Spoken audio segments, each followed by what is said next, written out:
It's Wednesday morning, and you know what that means. It's time for another episode of the Alabama Slam podcast. I'm your host, Corey Hanna. What's going on, guys? It's Patrick Akers. And it's me, Steven. We're going to go ahead and get right into WWE news this week. We'll go start out with SmackDown.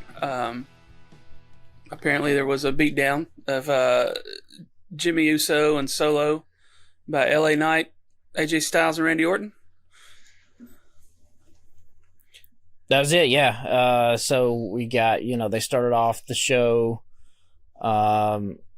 Grayson Waller was coming out to, I don't even know who's going to wrestle, Cameron Grimes. And, Bloodlines jumped Cameron Grimes from behind.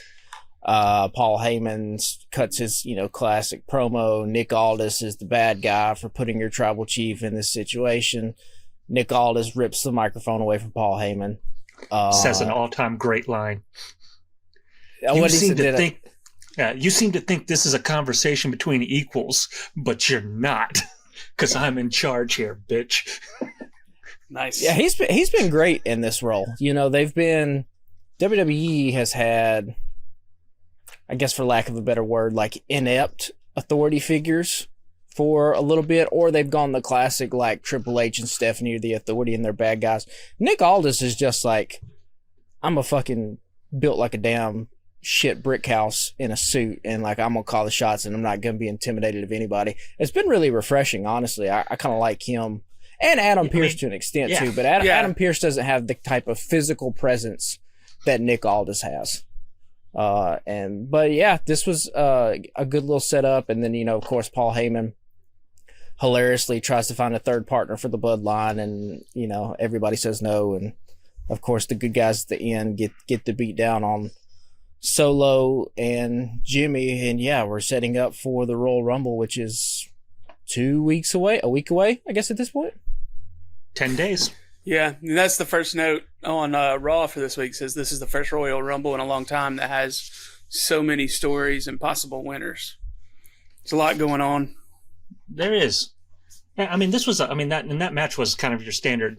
I mean, they couldn't find a partner, so what do? You take out one of the guys, so it's no longer a handicap match. And of course, the guy they take out is Randy Orton. So the crowd pops when he comes back in, slips in, hits his move, and rolls on out. Yeah, I mean, it's pretty classic stuff. Of course, like, this is the first. I don't know how you guys feel about this, but like, even the WWE now seems to kind of acknowledge that, like, the thing with Roman Reigns is like same old, same old. Like, even Nick Aldis made reference to like, of course Roman Reigns like isn't here. Like, they're starting to make those connections that fans have been making honestly for a while now. It's just not a recent thing. So I don't foresee Roman Reigns walking out of WrestleMania the champion. I would be shocked honestly if it happens. But stranger things have happened in WWE. And this goes to a note I was making I put over on Raw as well, because during that main event, there was callbacks to other things. And I appreciate that I'm no longer being treated like I have the attention span of a goldfish. I mean, there's a lot of callbacks and storylines that pull from other places or what have you. And it's refreshing.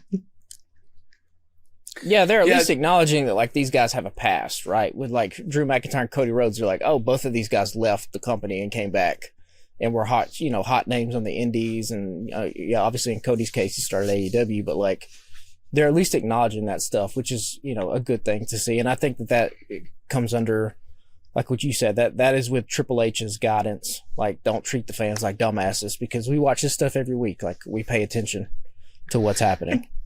I guess that's the other thing that came out of this week too, was on SmackDown, was we get another one of the bricks being laid in the pathway of Damage Control and Bayley being separated. During the match with Bianca and Bayley, Bayley's out there begging for Damage Control to help, and they're like, nah, this is what it's going to be like in the Royal Rumble. So we're getting that feel of the fracture that's forming there as well. So we got two good storyline meltdowns that are coming for various reasons, whether it's Roman taking advantage of his hirelings, or the other crew that has is slowly pushing Bailey out. So it says wrestling is so much better when it gets personal. Who was that about? That was me, and I'm trying to remember what I said because that was on Raw, wasn't it? Yeah. Okay. Ludwig Kaiser and Xavier Woods. That's where that reference was coming. We had Gunther come out, and he's talking, his usual trash about, wherever we're in Arkansas, so it smells like depression, it smells like excrement, it smells like whatever, He looks to Ludwig and says, "Hey, I'm proud of you. You finally stepped it up a notch. You crushed in this dude's head, and I love you for it," kind of thing. You're showing the aggression I want you to. Obviously, that brings out Xavier Woods, leads to a match with him and Ludwig, and it's just one of the things that we hear a lot is about the work rate between AEW and WWE, about how WWE has that softer style because they're trying to take it a little bit easier, but that match had more of a old school feel to it where things were a little bit snugger. They were hitting the hits hit a little bit better kind of things because it made it feel more personal. It made you feel like there was more investment. This wasn't just a match. This was a guy coming out here, as Xavier says, to get his pound of flesh for the wrongs that have been done to his friend. And I think even though it's not like your main event match, it still felt more important because it meant something beyond just a let me wrestle. This wasn't this, it had that feel, that fight feel. And we get the interesting wrinkle backstage where Xavier is doing his promo and Ludwig attacks him, and then who comes to his rescue but his probably longtime rival, Mr. Jey Uso. So we're setting up something there. If we don't do Jimmy and Jay at WrestleMania, I wouldn't be surprised if they do Gunther and Jey Uso at WrestleMania. I don't know. We still got that Brock card to play somewhere. Nobody wants that. Well, yeah, sure, whatever. I don't care about Brock. Gunther. Cares. I think Gunther can get a great match out of anybody, but Brock is one speed. He's got one thing, and that's it. He's going to hit some suplexes, and it may be cool to see him trade chops, and I'm sure Brock would be down to put Gunther over, and it'd be a nice feather in his hat, but I'd rather actually see a good match, because if we didn't do a best of list for WWE, but if we were doing best of matches in WWE of last year, how many does Gunther have? Damn near all of them. Majority of them. He ran the card. So I would just rather see the guy in a high profile match with somebody who could actually keep up with him. Well, not necessarily keep up with him, but if you have Brock in a match, you have to do Brock's match. It can't work any other way. You do, but at the same time, I think that would be a good way to get him over and into that main event scene where, it's that rung, kind of like Brock is a gatekeeper for him to be elevated in a way. I could see that. I mean, he did it for Cody at SummerSlam, so I mean, I could see that. I just would rather see Gunther have a better match. But they still might do Jey Uso versus Jimmy. I mean, those guys have talked about wanting to have a WrestleMania match against each other before it's all said and done. If it doesn't happen this year, I don't know when the year to have it is. So there's a lot of it. What's cool about this WrestleMania season is there's a lot of stuff up in the air, and a lot of it is interesting. There's not a lot of these two guys are clearly going to have a match, but I couldn't care any less about these two guys. It's no, we have, what is Drew McIntyre going to do? What is Cody going to do? The damn Rock is out there. CM Punk, Seth Rollins, Gunther. We'll talk about Becky Lynch and Rhea Ripley, Bianca Belair, Bayley. There's a lot of people who are stalwart. Kevin Owens, Sami Zayn. A lot of guys and girls who are stalwarts of WWE who have a lot of different options leading into WrestleMania. It feels a little different than it has in years past. It feels like last year we kind of knew a couple months out, right? But then also with Punk coming back, I don't know. It feels like things are a little different. It's, we know he's probably going to end up with Rollins, but it's still just things feel like they've been shaken up a bit more. It feels it's I don't want to say fresher because it's still the same faces that we're getting. It doesn't. We may be getting to the same place that we always get to, but it feels like we're taking a scenic route about it this time, as opposed to just that direct line that we normally get, where there's we don't color outside the lines. We just get there. Yeah, I think that's all WWE unless we missed anything. But I mean, again, this is another spot where I'm talking about they didn't treat me like a goldfish. We had the much anticipated, I'm using air quotes there, Jinder Mahal and Seth Rollins match, where you've got so much interference in this, but there's that callback to Rollins gets smacked in the head with the briefcase. You get Jinder lock in the Colossus and hit it.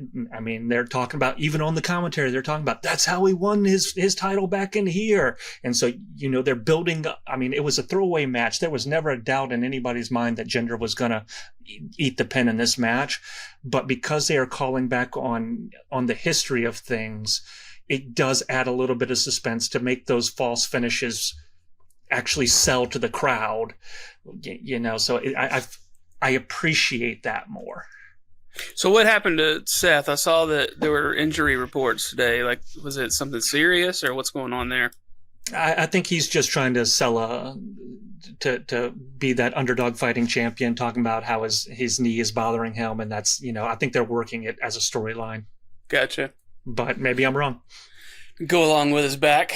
Yeah. I mean, his knee and his back. The only injury I think we had this week from WWE was the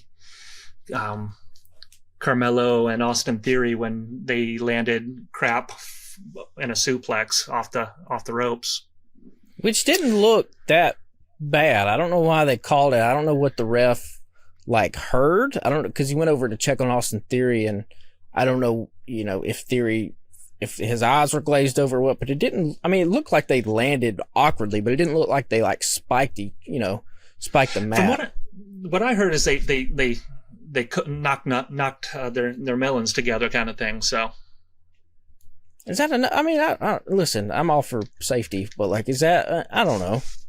Hey, they looked like they were part of it. They were still in it. I don't know. According to those concussion commercials that keep popping up everywhere I look around, you got to protect that melon, man.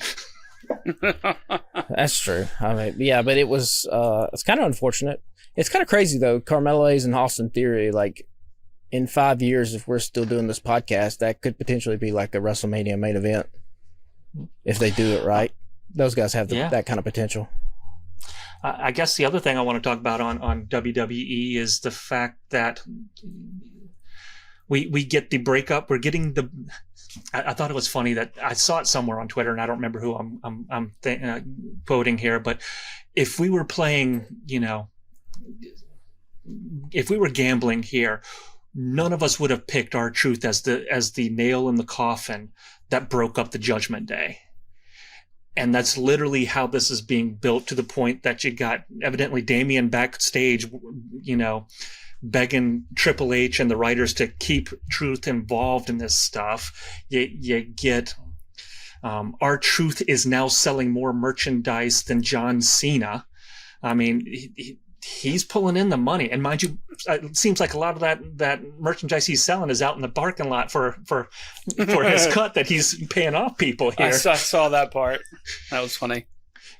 They did a quick behind the scenes Twitch kind of, or not Twitch, but real whatever, where Dominic and Finn come back, and Finn finds his jacket just stuffed with money, and evidently they've cut everybody out. They've given everybody but JD, who's been cut out because his name ain't on the shirt.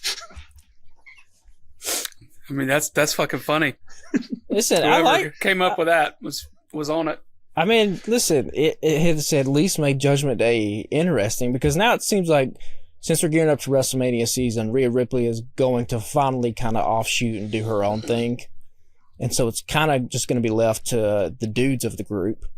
And, for better or for worse, when it comes to this group, R-Truth has made them interesting. Now, it's still crazy to me that he is turned Judgment Day into a comedy act when they hold a briefcase and you tried to make them like Bloodline 2.0, and that's not what like fans said. You literally said that, like Rhea Ripley's like, we're the next Bloodline.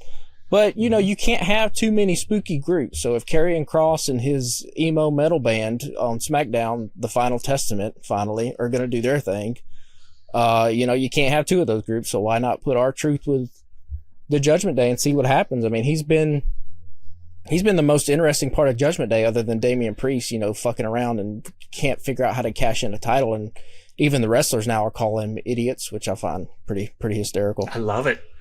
I think that's might be one of our Mania matches is going to be Damian and R-Truth versus Finn and Dominic, but who knows?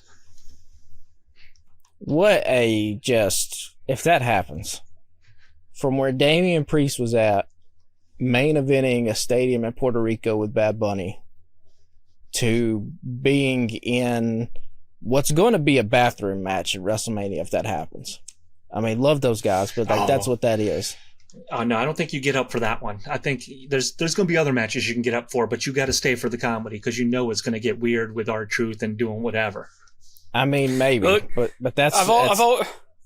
Go ahead. I'm sorry. I mean, that's just a testament to R-Truth. Then, if that happens, at this point, I've always said that I hated when like somebody that didn't win the Money in the Bank briefcase ends up getting it, like how they took it off of Otis a couple of years ago, et cetera, et cetera. I would laugh my ass off if this whole thing by R-Truth is just a ploy to get the fucking briefcase and then he cashes in on somebody. I don't know who he would cash in on, but it'd be funny as shit. He tries to get the 24/7 title back again, doesn't realize it's been taken out. I don't know. Well, I don't know. Well, I say let's skip on into AEW. We've got a few things from Dynamite. Can we talk about Rhea Ripley real quick? Yeah. Did you see that? I love this promo, for as simple as what it was. Mm-hmm. Like, because this was a classic. You know, oftentimes, and Steven kind of hit on this when he was talking about Ludwig and Xavier, a lot of times wrestling tries to get too complicated. They try to make the stories too complicated. This person stabbed this person in the back and blah, blah, blah, blah, blah. Sometimes it can literally just be as easy as like, I'm a good wrestler. You're a good wrestler. Let's see who's the best. And that's all you have to do. It's not hard. And this promo between Rhea Ripley and Becky Lynch, like, both divisions and both companies, AEW and WWE, have felt stagnant, to say the least, for a while. Yeah. For whatever reason, be it injuries, booking decisions, whatever. And particularly with WWE and on the Raw with Rhea Ripley, it felt like this is the moment that we were going to get to, and they just kept circling each other and circling each other and circling each other. And this was the first time Monday night where they put it on screen. And obviously now, because it's Rumble season, I think this is going to be one of your main events for one of the nights. Rhea Ripley and Becky Lynch. I mean, it has to be. I wouldn't be mad at it. And I think it's, like I said, it was just such a simple promo. It wasn't anything. They let it breathe. It didn't feel rushed. It felt real. And so, yeah, I thought it was great. I thought, honestly, that was the highlight of Monday Night Raw, just this simple promo between these two. If I'm going to bitch about it somewhere else, I got to bitch about it here. This is another one of those things where I love the promo. I want to see this match. But if you are already building up to your Elimination Chamber match, and you can't have me trying to buy into this storyline with Becky if I'm already overlooking the next pay-per-view you're trying to sell me. I almost feel like we kind of should have maybe flipped the Royal Rumble and the Elimination Chamber a little bit just to get the Nia Jax match out of the way. And I get why she's there. I mean, if you're going to Australia, Rhea is going to be one of the most popped people when she comes out. That's a home crowd. She kicks ass. She takes names. She's got the it factor that's going to make a normal crowd's love her. Hometown crowd's going to go nuts, so they're going to cheer her anyway. And Nia Jax, being what Nia Jax is the perfect villain to go into that match because nobody's going to cheer her there. But at the same time, I don't like that you're telling me to overlook an entire pay-per-view to get me to the next one. I mean, that makes sense. Yeah, and I mean, listen, there's no reason why you couldn't have you could just bypass this whole thing with Nia Jax, because we all know how it's going to end. WWE doesn't do this a lot, but what if Becky just wins the Royal Rumble and she challenges Rhea Ripley at Eliminate, like Rhea Ripley and Becky Lynch have a match at Elimination Chamber and they go to a draw, and then you run it back at WrestleMania. There's no reason why you can't do that. Now, honestly, like, you would have to be really smart about how you set up those matches, because you would have the WrestleMania match would obviously have to feel a little bit different than the Elimination Chamber match. But if these two women were, and they are capable of this, clearly, if they go out in Elimination Chamber and wrestle a classic, who wouldn't want to run it back at WrestleMania? And, like, honestly, it's putting two of your best women's wrestlers in a position to say, listen, you two are the stars of this division. We have faith in you. This is our plan. We're going to do Elimination Chamber with you two in Australia. We're going to do WrestleMania. Here, step up to the plate. Let's see if you can go 2 for 2. Yeah. Because, like Steven said, like, this not a thing with Nia Jax. Who gives a shit? She's not going to win. Yeah. Yeah. I don't know. That just feels like a waste of time. But I mean, I guess. Clearly, they want to show Rhea is strong and she can body slam Nia Jax, and she's a star. But, like, is there anybody that watches wrestling that still needs convincing that Rhea Ripley's a star?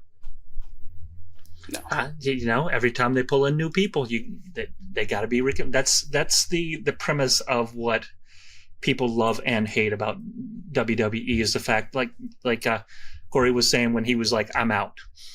It's the fact that you felt like nothing was ever happening, yet there wasn't a need to watch, because anything that you saw, you kept getting repeated. But they do that much like comic books. You do that to introduce every episode is somebody's first episode in their mind. So you have to keep reintroducing those moments. Yeah, but Rhea Ripley's like Batman. I don't have to know Batman's origin story if I'm coming in there for the first time. I can look at the screen and be like, oh, she looks cool. I bet she's awesome. That's just easy how it goes. And yet, how many Batman origin or Spider-Man origins do we get? That's every time, man. I mean, fair point. But fair point. How many times do we roll our eyes about it, too? Right. But we shuck that $20 out and sit down in the theater and go, yep, all right.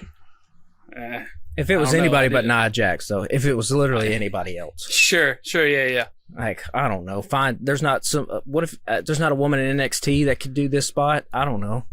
There's not another Australian woman in NXT that they could have put to do the Elimination Chamber match? Like, I don't know. She's not going to win anyway, so what's it matter? Right.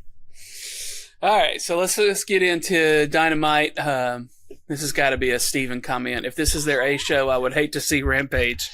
And I get it. We talked about this somewhat off the air beforehand, that going into this, I knew what this Dynamite was. It was their homecoming. It was their Brody tribute show.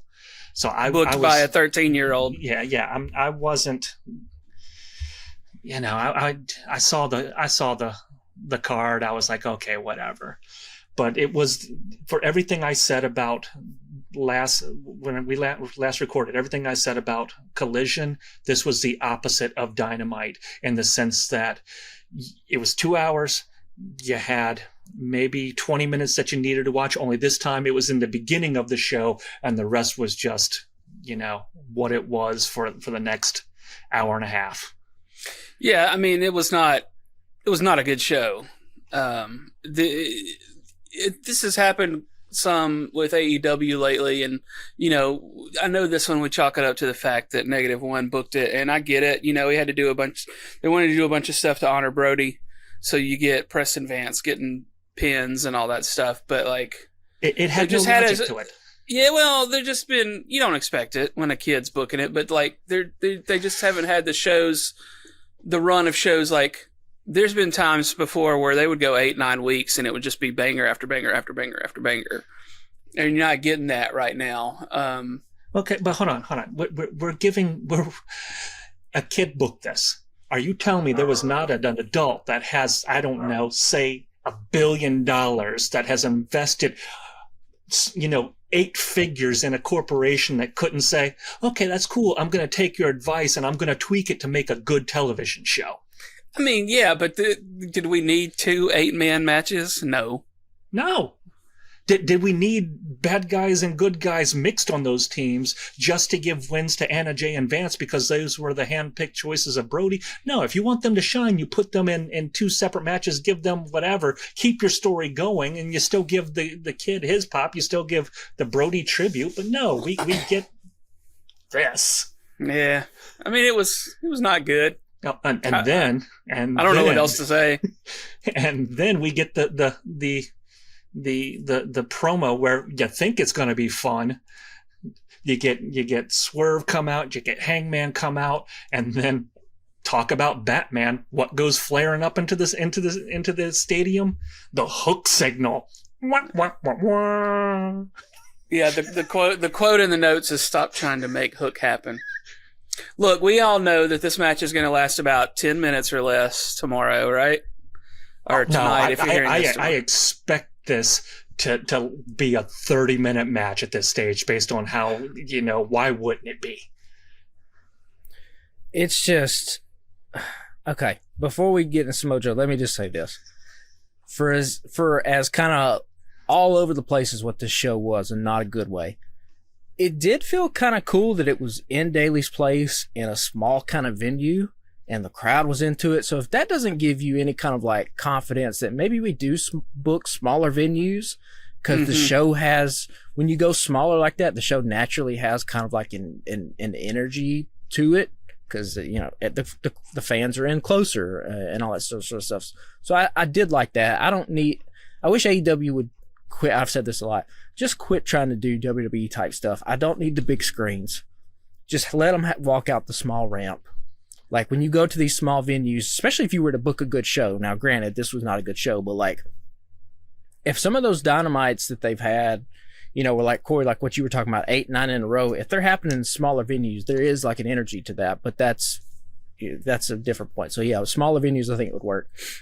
The promo that opened the show was Samoa Joe. It's everything I love and everything I hate about AEW. Like, Samoa Joe, first of all, fantastic. Ho-ass is a great put down that it's not used enough in social media. And he kind of laid out in the opening of his promo everything that people had to gripe about AEW and MJF's title run and all this kind of backstage politics. He's like, all that ends. I'm in control now. And then boom, we get Swerve Strickland. And the place goes crazy because he's on fire right now. And then, oh shit, we get Hangman. Hangman looks like a badass. He's just inserting himself. And then, what the fuck? Why do this? I'm not saying that Hook is not going to be a good wrestler in 5-6 years. What I'm saying is he's not a good wrestler now. Okay? First of all, he hasn't grown into his body, and that is not like a dig against him. He's fucking 23 years old. What 23-year-old out there looks like a badass? They don't. Especially nowadays. They all look like children. Okay? He needs time to look and mature and to grow into what he's going to be. He probably will be a fantastic wrestler in 6 years. He's definitely, like, they call him the handsome-hearted devil. He's definitely a good-looking kid. The hair is kind of like whatever, but the hair is obviously not for me. It's for young girls. They like that kind of stuff. But like, when he stands next to Samoa Joe, he does not look legitimate. That's a problem. Yeah, because there are legitimate guys up and down that roster. And I know I talked about this a couple weeks ago. But what if, just let me take the pencil here for a second. What if we do the opening of the promo, right? It's Swerve. All of it's the same. It's Hangman. Samoa Joe standing there. And instead of the fucking Hook back signal, what if it starts snowing? And out comes fucking Sting. Because the only reason that they're setting up Hook is that Hook is 28-1 or whatever the fuck. Sting hasn't lost a match. If you're going to make Samoa Joe's first championship match be a gimmick, why not have it be a gimmick against a dude that's going to fucking retire who's been a legend in the business? Like, because no one cares about a Samoa Joe versus Hook match. It's not going to be good. Yeah. It's on Dynamite. Yeah, and like, to me, obviously, listen, you don't want to have Samoa Joe, I don't think, lose so early, which is probably why they're having Swerve and Hangman kind of circle each other again, because those are the next two top contenders, theoretically. And so you want to kind of hold off to that. Okay, I get all that. But, like, if you can't book Samoa Joe and Sting for the next 8 weeks till we get to Revolution, where you can play all the greatest hits of Sting's career, you can do double Sting, you can do Sting in the rafters. Like, to me, it just makes so much sense. And I'm kind of shocked that they're not doing it and they're doing the Young Bucks. That's kind of wild to me. You know who's not on board with that? Sting. I think you have to convince Sting. Sting supposedly handpicked his retirement match. But I wonder if Samoa Joe was on the table, though. Mm-hmm. But here's what makes me, because, I mean, let's talk about the elephant in the room here that's been wrestling Twitter for the last week. This Hook match and the Jinder Mahal match sparked off the debate because, you know, Tony wanted to preach his stats matter, records matter thing. He's being a hoe-ass on Twitter. Yeah, he's being a hoe-ass on Twitter. And at the heart of it, you want to preach that, that's fine. You're trying to make your organization sound legitimate. That's great. I don't care about that. That's not my argument. Both of them suck as contenders because neither one of them, I believe, are going to take the belt. But you know who's more believable than the other one? Jinder is more believable to me because he's been in main events. He's been a world champion. He's been something. He's not holding his daddy's belt that he carries around and has a believable personality over whatever the hell Hook is trying to sell me. It's the fact that I don't care about Hook. And I could say that about so many people that throughout every episode that we watched of AEW this week, be it Cope and his Open Cope Challenge coming out to have Lee Moriarty to the Bounty Hunter to it's just a who's who of people they're trying to introduce us to, but you introduce us to somebody new every stinking week, and you haven't established any of them to me to want to care, and I need to care in order to care about my fights. I need to care why you are going to win. This isn't a we are no longer living in a world where we pretend that these are anything but what they are, exhibition style matches. So give me a reason to care for who you're exhibiting to me. And Hook ain't it. The Hook's not it. And the thing that's crazy about AEW is, like, you look at the roster. The roster is stacked with talent. Like, where's Pentagon at? Like AEW books so many of these shows with seemingly like one hand behind their back because they don't put all their top stars. Like, the reason why LA Knight is over is because every time people turn on SmackDown, LA Knight's there. Randy Orton's there. Now that AJ Styles is back, AJ Styles there. Over on Monday Night Raw, Seth Rollins is always there. In person. Kevin Cody's Owens. there. Cody's there.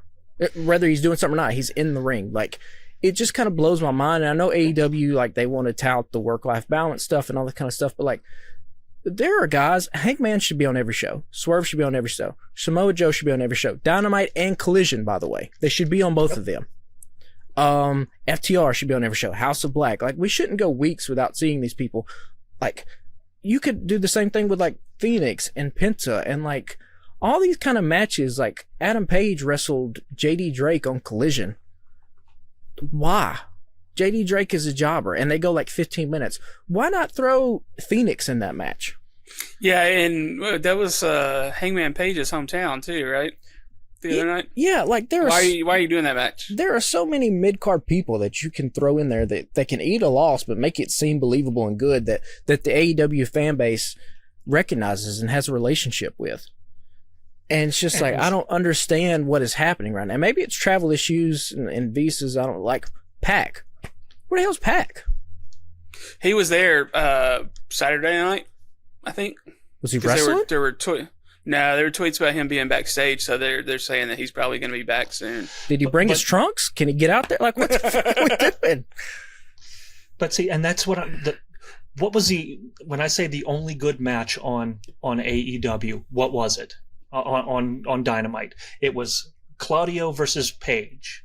Yeah. And why was that good? Because you have built up something to care about with both of those people. And it's like they can only focus on one match at a time when it comes to that, it seems. Yeah. I mean, you're right. Lately at least, something seems real off with the booking lately.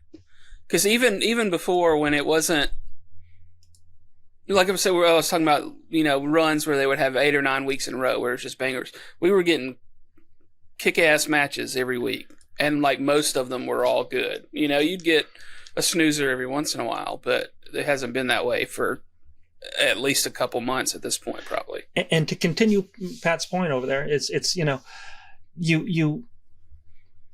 may not like Ivar, but he's on the show every time.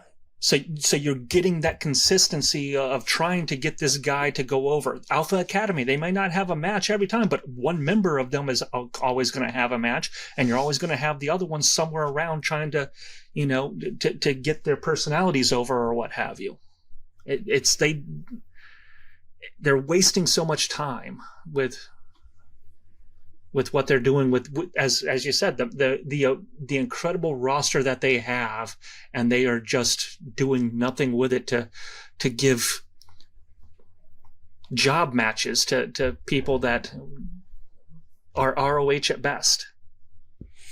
So let's get into the Sting comment in the notes here. This says, "Do you remember when Sting got hurt taking a buckle bomb 10 years ago?" Pepperidge Farm remembers, but Tony evidently does not. That's yeah. Of course, that's gonna be my stupid ass. So 10 years ago, Sting was 50 something. Took a buckle bomb from Rollins, almost ended his career because it hurt his shoulder. So we get Hobbs, what's his name? Takeshita, thank you. Darby and Sting in a street fight match where you are working your way to your big pay-per-view, your big retirement match with a 60-something-year-old man. And you are having him take giant-ass bumps off the sides of stages, through tables, onto concrete. And he's not getting up as quick as you want him to, because he's 62 years old taking bumps off of stages, through tables, onto concrete. How in anybody's sane mind are you getting there? And that's the title I wrote. I edited that 3 times because I wanted to, what I had originally said was, Sting ain't teaching Darby, Darby's teaching Sting at this point. Because we get a stupid ass Darby bump in this one where they basically chuck his ass into the holler, only the holler is the other end of the ring, and his head bounces off the ropes as he lands. I think they fucked that one up. I think they threw him farther than they meant to. Well, how could you not? You had a dude that bench presses 700 pounds chucking a 100-pound dude. Yeah, that one looked pretty rough. I didn't notice the buckle bombs as much, but I think Sting's going to sting at this point, man. I think he's having the time of his life and is like, fuck it. If I'm going to do it, I'm going to have some fun doing it. I don't want to see a 62-year-old wrestling legend die in the ring. I mean, I don't either. But if you're letting Darby teach him, there's a better than 50% chance we're going to see a 62-year-old wrestling legend die in the ring. It is kind of crazy that, like, they're a few weeks away from the last match and they're doing a street fight for what reason? Like, I get they're feuding with the Callis family, but like, I think I'd be wrapping that guy in plastic. But that kind of goes back to my point. Like, if you did Samoa Joe and Sting, you could keep Sting relevant, and Sting wouldn't have to be wrestling in street fights to keep him, around and to keep him fresh on TV as you lead up to his last match. It's just, I don't know. Again, I think if this is where you have a writing committee and you go, okay, Sting wants to do the Young Bucks, and the committee goes, yeah, but it's just why? Well, we got to get those Young Bucks over. Like, it's Sting's last match, in the Coliseum that made him famous when he was wrestling for the world title. He needs to be going after the world title. How disappointed were y'all when the Bucks walked out the other night? I think you've seen my disappointment in the comment I wrote here.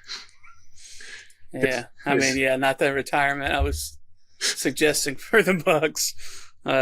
Yeah, like, because here's the thing, I don't need a 5-star classic for Sting's last match. I want to see the hits. You know, if I go to a Rolling Stone concert, I don't want to hear new music. Play Give Me Shelter. Play, you know, Can't Get No Satisfaction. Do the fucking hits, man. That's what I'm here. What if you went out to a Rolling Stone concert and Mick Jagger's like, we got some new songs for you? You'd be like, oh, fuck. Well, what the fuck did I pay $450 for? I want to fucking, can you just play the others? More than that.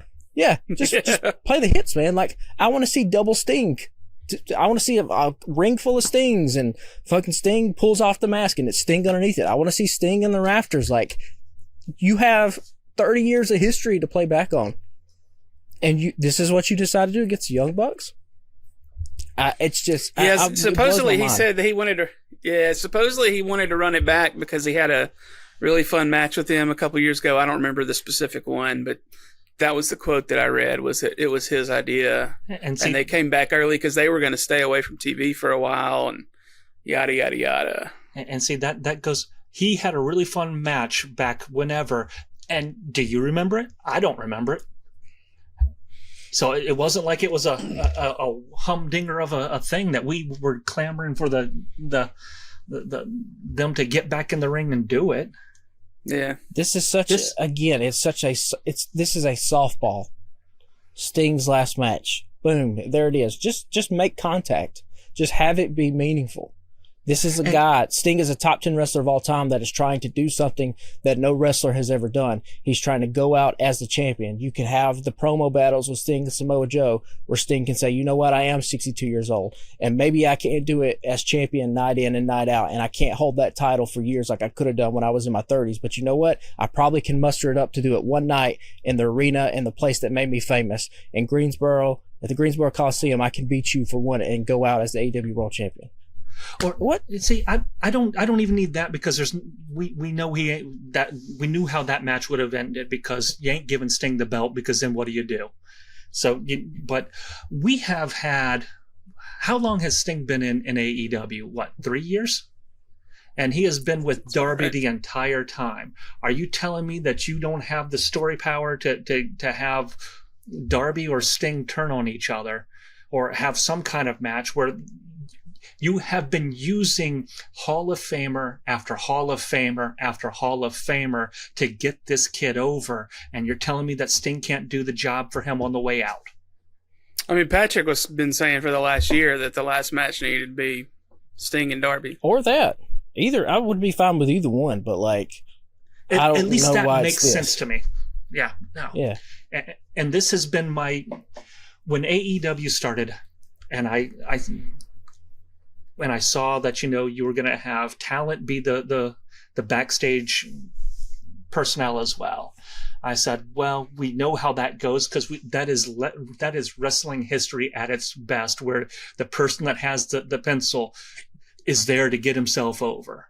And that was one of the things that it ended poorly for him because of what it created with the Codyverse and AEW that went to crap. But I respected that he booked himself out of being that guy, where he was going to be the mid-card guy at best, because he was never going to be booking himself for championship. I think Kenny Omega kind of does the similar thing. He tries to kind of keep his hands off and does his thing. But the Young Bucks are in the Young Bucks business, and they have always been in the Young Bucks business. To me, this is just the best case scenario. What? Sting wins. What does that do for the Young Bucks? Nothing. What does that do for Sting? Goodbye. That's it. If the Young Bucks go over, whoever puts Sting out, that was an opportunity to build somebody as a legitimate bad guy. If you win over Sting in his retirement match, you then get so much heat that you have the the ability to have created somebody great. And if you give that to the Bucks, what's the point? Yeah. I mean, fair point. Which is why it should be Samoa Joe. It should be the new champion, taking Sting out. Yeah.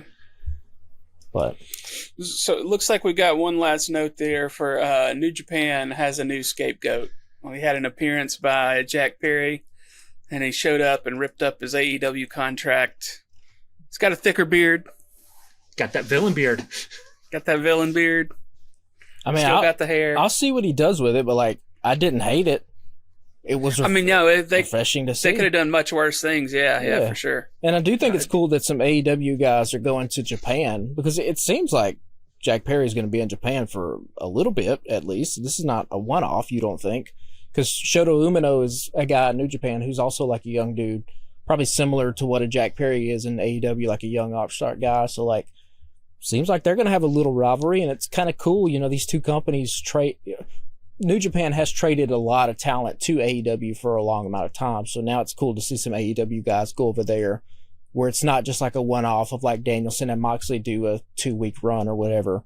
If we get some actual stories being told over there, I kind of like when these companies cross over like this. And you know, scapegoat is not a bad. It's not a bad moniker. It's not a bad gimmick.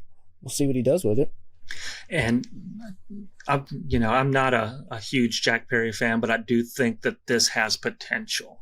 But like we were saying in the group text there, it is going to take some execution that I don't know if he's ready for, but I really hope he is, because it has so much potential. Yeah. I mean, it gives him a chance to work and get back in ring shape and not be in front of as many people as he would be if he were on AEW trying to make a comeback, you know? Well, yeah, I'm a fan of, like, I've said this a lot on this podcast, putting people in situations and seeing if they sink or swim. Like, this happens in sports all the time. So, like, okay, Jack Perry's going to go to Japan. We're going to give him the scapegoat thing. Let's see what he does with it. And if he nails it, okay, cool. He's got some confidence. We have some confidence in him. And if he doesn't, well, then we know that whatever kind of potential we had for Jack Perry, it's not there anymore. So now we can shift focus and, you know, worry about somebody else who might have that potential. But, you know, it's not a bad first start. It's pretty good. You think he shows back up at Revolution? No, I think you keep him over in Japan and let him make noise.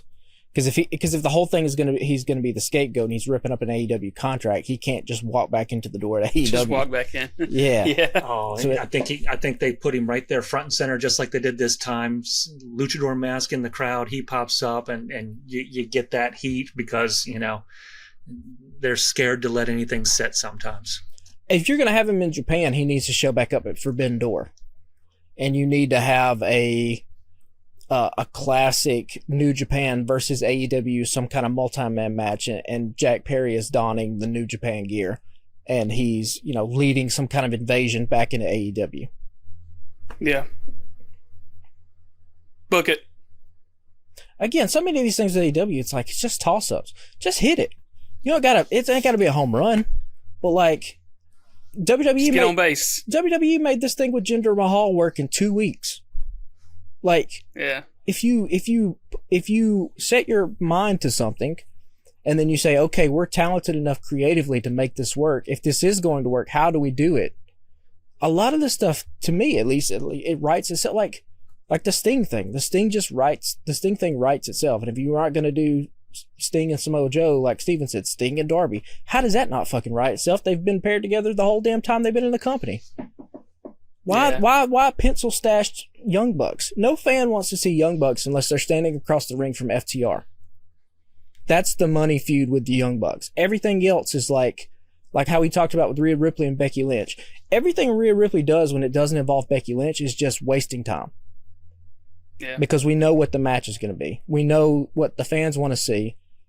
We want to see Rhea and Becky. We want to see FTR and the Young Bucks.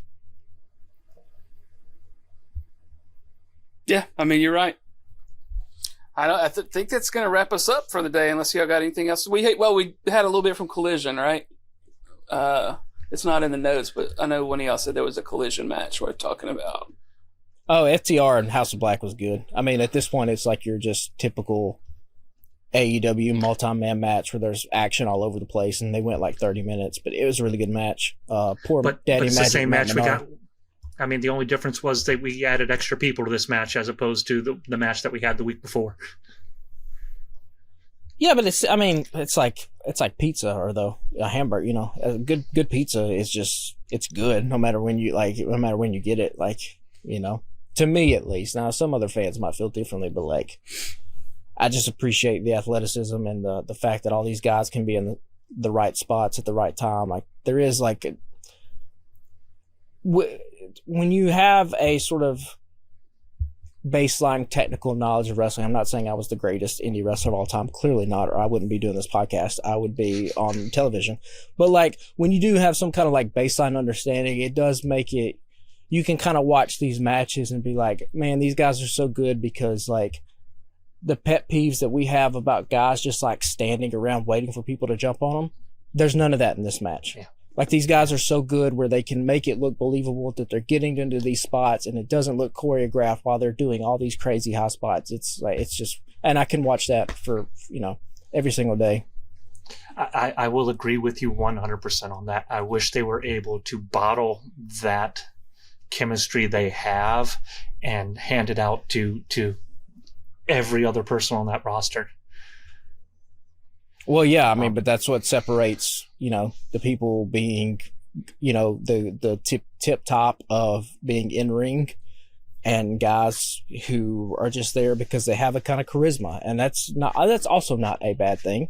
You need different flavors in wrestling.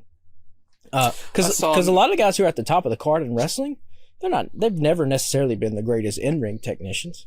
Yeah, Ric Flair was great, but was he better than Ricky Steamboat? Like, I don't think so. But Flair had a personality. He could talk on the mic. He was good enough in the ring to make you believe. I mean, this is the same thing with like Stone Cold when he was at his apex. He wasn't as good in the ring as what he was when he was, you know, by the $1 Million Man's side. You know, and The Rock was good enough in the ring, but clearly where he made his money was in his persona. So, I mean, you need all kinds of different things like that in wrestling. I saw a meme going around of something about Sammy Guevara saying, you know, I'm a father now, I gotta be safer. And then it like cuts to like him jumping off a 15, 20 foot. I forgot what he even jumped off and then landed on the crash pad or whatever. At least they did a good job on TV of making it not look like he landed on a crash pad. I did see like the fan angle of it or whatever, and you could see him clearly landing on it, but at least it was better on TV. It's just with Sammy. But yeah, Sammy Guevara and a lot of these guys is like Sammy Guevara's in the same exact place he was 2 years ago. He's by Chris Jericho's side. There's no progress made whatsoever with these guys, and like they've hinted several times that he was going to break away from that, and he still hasn't. Well, he does, but he just they have to right pop him back in. Yeah, he comes back for that much needed, you know, match between him and Jericho and whoever it was for the World's End, that we needed him on by Jericho's side for that. The only thing I want to complain about is like we had the promo from Ring of Honor World Tag Team Champions, The Kingdom, telling us they're going to defend them belts all over the place. They named off Collision, Dynamite, New Japan. I think they threw in TNA and WWE and a whole bunch of other places. The only places they didn't say they were going to defend those titles, Ring of Honor. Boy, here's what's crazy about what you just said. We're 53 minutes into this podcast. We just now brought up United Kingdom. What the hell's their name? Yeah, something like that. Fuck, Undisputed. Undisputed. So here's the problem. They literally just took out the world champion, and nobody cares. Yep, nobody cares. That's wild. And even if you had MJF on the show, still wouldn't care, because they had Roddy being the hottest that he has ever been with Neck Strong, and now he's secondary to any and everything. And do we sure, he may take the belt from Orange Cassidy, but at this point, do you care? And here's what would make you care, though. And again, we talk about toss-ups, softballs, and I think we mentioned this on the podcast. What if the turn happened and Adam Cole just kicks Roderick Strong out of the group? And Roddy's all butthurt because his friend Adam has now made this group, and Roderick Strong's not a part of it. You've already had the Nick Strong thing was getting over. Everybody leaves him. And then, boom, now that MJF's off TV, you could have Adam Cole and be it Wardlow or whoever feuding against Roderick Strong, and you could make it a story. Like, it could be something.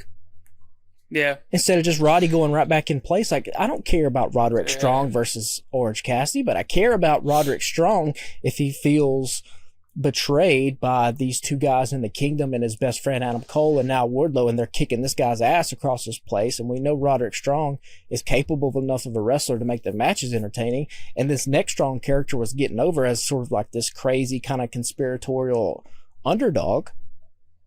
Again, layups. Some of these things are just layups. But instead, we get a feud between a guy who's not on TV and a guy that can't physically wrestle right now for at least another 2 to 3 months.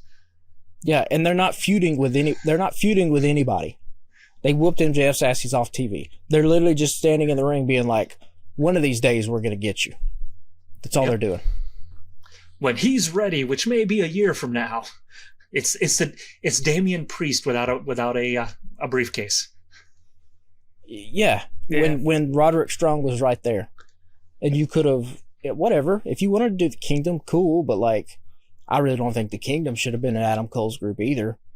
Wardlow makes sense because he had the vendetta against MJF, and he needs some kind of refreshing. So whatever, but like, I don't know, man. So many times in AEW, it's like, there are things that are just right there, and for whatever reason they don't pull the trigger, or they just wait way too long before all the steam has like run out of it, and it kills the momentum.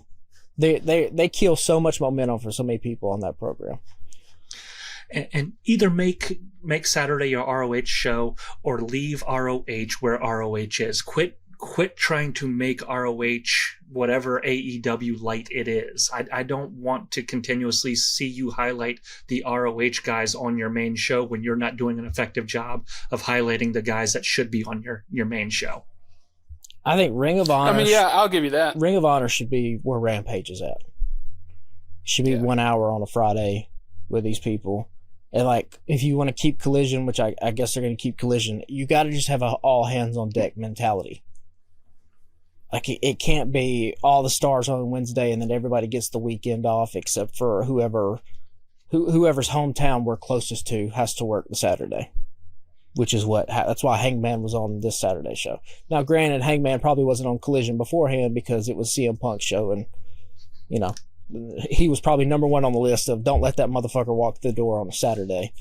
But anyway, can I talk about one other person that I think is going to be a huge star, and I'm going to make a prediction? Sure. Mariah May is fantastic, and give her 6 or 7 months, she's going to be a mainstay in AEW. There are just people that you can just look at and just be like, oh, she gets what wrestling is, or he gets what wrestling is.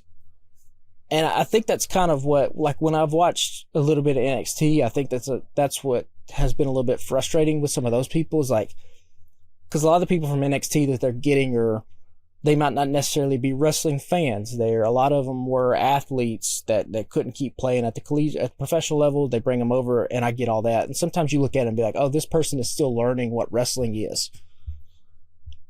Mariah May, like, everything I've seen, now she's been on a couple of like behind the scenes thing with like AEW. She just gets wrestling, from the facial expressions to like the command of the camera. The ring gear. The ring gear. Gears. Everything about it, she looks like she has it nailed down. And I think that is a person that I would build a division around, because I think that she is going to be absolutely fantastic. And I guarantee you it's somebody who has, if she hasn't already landed on WWE's radar, she will be there in a little bit of time, for sure.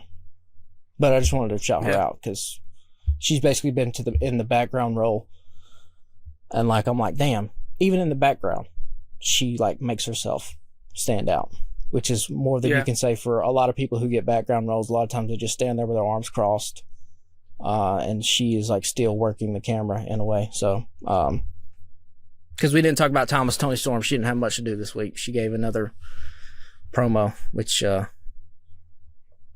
that promo for it was 35 seconds was shit. I mean, it was she's nailing that character down, so it's kind of great. Yeah, still. Well, cool. I guess that'll wrap it up. What do we say? We're a week or two out from when does the Rumble? 27th. I may miss that. I'm going to be on a boat, I think. No, you're the day before, I think. No. I don't remember. I should probably put it in my calendar. I just know it's coming up, and I've got a lot of stuff I got to get done between now and then. But yeah, that's coming up, and then Revolution is at the end of February? March 3rd. Yeah, that's right, because the Huntsville show is the go-home show before that. Yeah. And I'm going to look at tickets, I think, when we get back from the cruise and see what they're going for. I don't know. I may wait until last minute and see what I can get them for. I about to say, the three of us might be able to walk into the box office 30 minutes before the show and get probably a pretty good deal on it. So it might be worth hanging out for. Yeah, that might be the way to go. Well, I guess that'll do it, y'all. We appreciate you listening. Follow us on Instagram and Threads at Alabama Slam Pod. Follow our network of other podcasters. At thealabamatake.com and the Alabama Take on all social media. Got several podcasts that go throughout the week. Book podcasts, sports podcasts, Star Wars podcasts, TV movie podcasts. I think that covers it. So yeah, we appreciate y'all listening, and we'll see y'all next week.